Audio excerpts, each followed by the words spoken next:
संयुक्त संघर्ष किसान समिति बरौनी के बैनर तले रविवार को सैकड़ों की संख्या में किसानों ने अपनी मांग को लेकर आक्रोशपूर्ण प्रदर्शन किया तथा जिला प्रशासन के विरोध में नारेबाजी की। पूरा मामला चकिया थाना क्षेत्र के मल्हीपुर एवं सिमरिया मौजा के किसानों से संबंधित है।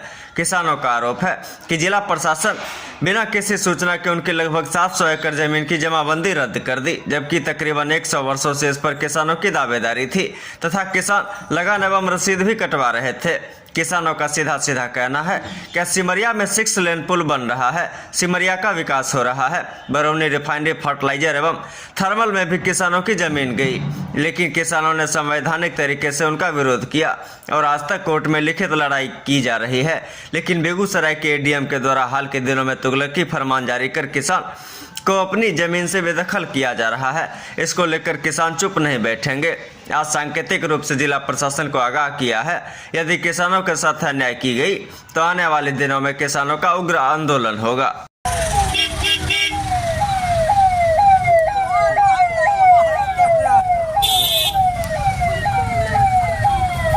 और बिना किसी सूचना, बिना किसी सुनवाई के जब किसान सुनवाई के लिए वहां जाते थे तो उन्हें कहा जाता था कि एडीएम साहब नहीं हैं, और ऐसा कह के और उसी डेट में इन तमाम किसानों की जमाबंदी रद्द कर दी गई है। और सरकार को अगर विकास के लिए ज़मीन चाहिए तो विकास के जो भूमि अधिग्रहण नियम है उसके अनुसार आवे, इसके अनुसार बात करें किसानों से और उनको उचित मुआवजा दें। ऐसा करके ये एकाएक किसानों को भूमिहीन करना चाहते हैं। सैकड़ों साल से इस पर बाप दादा यहाँ के ज़मीन को जोत आबाद करते आ रहे हैं और आज हम लोग एक सांकेतिक हड़ताल किए हैं, सांकेतिक प्रदर्शन कर रहे हैं। और अगर प्रशासन होश में नहीं आएगा तो हम लोग इससे जोरदार तरीके से इस बात को उठाएंगे और अंतिम दम तक, जब तक हम लोगों को दम रहेगा, प्राण रहेगा, तब तक इस ज़मीन को हासिल होने नहीं देंगे। चाहे जो भी स्थिति होगा हम लोग करेंगे। हम लोग देखिए, हमारा जब पूर्वज विकास विरोधी नहीं रहे, हम क्यों बने? पूर्वज के बनाए रास्ते पर बच्चे चलते हैं, ठीक ना? हम लोग भी विकास विरोधी नहीं हैं। विकास सरकार करे, अच्छी बात है, लेकिन इस तरह से तुगलकी फरमान जारी कर कर विकास करना ये कहीं से औचित नहीं है। सरकार को अगर लगता है इसी स्थल पर बेगूसराय जिला में समुचित विकास होगा, करे, निश्चित रूप से करे, लेकिन प्रक्रिया के साथ करे, ना कि तुगलकी फरमान जारी करके करे।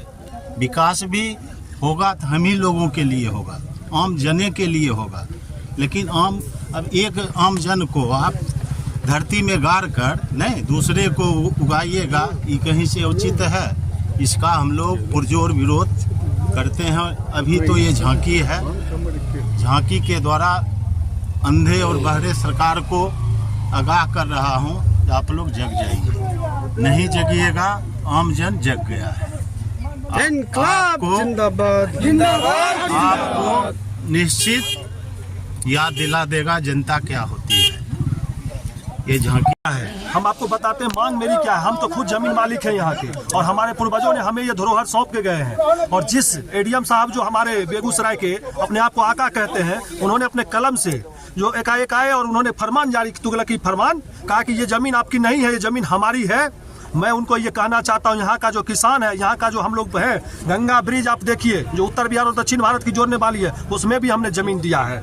उसके बाद आप देखिए NH जो जा रहा है उसमें भी हमने जमीन दिया है, उसमें भी हमारी जमीन गई है। 6 लेन पुल बन रहा है अप्रोचिंग रोड, उसमें भी हमारी जमीन गई है, उसमें भी हमारा केस चल रहा है। उसके बाद ये थर्मल और फर्टिलाइजर जो बना है उसमें भी हमारा जमीन गया है। और ये हमें कहते हैं, और यहाँ रिफाइनरी, चाहे जी ये कानपुर पाइपलाइन हो, रिफाइनरी का कोई भी काम हो, फसल मुआवजा से लेकर क्षतिपूर्ति, हर चीज हम लोग मिलते आ रहा है। और आप अचानक से आए और कह दिया कि आपकी ये जमीन नहीं है। 700 एकड़ जमीन उन्होंने कहा कि हमने चिन्हित किया है। हमें आप 700 एकड़ क्या, पूरी जमीन मेरी है। हम, आप कौन है हमारी जमीन पर दखल करने वाले हैं? अगर हमसे पूछा हम लोगों को, क्या आप लोग समझ रहे हैं क्या कि हाथ में चूड़ी पहन के बैठे हैं? अरे हम, आपके अंदर में स्याही है, तुम्हारे अंदर भी खून है, और हम भी इस भारत माता के संतान है। और हमारे पूर्वजों ने जो दिया है, उस पूर्वजों की आन बान शान के लिए अगर मरने के लिए भी तैयार होना पड़ेगा तो हम मरने के लिए भी तैयार। ये लगता है बेगूसराय के आका को कि हम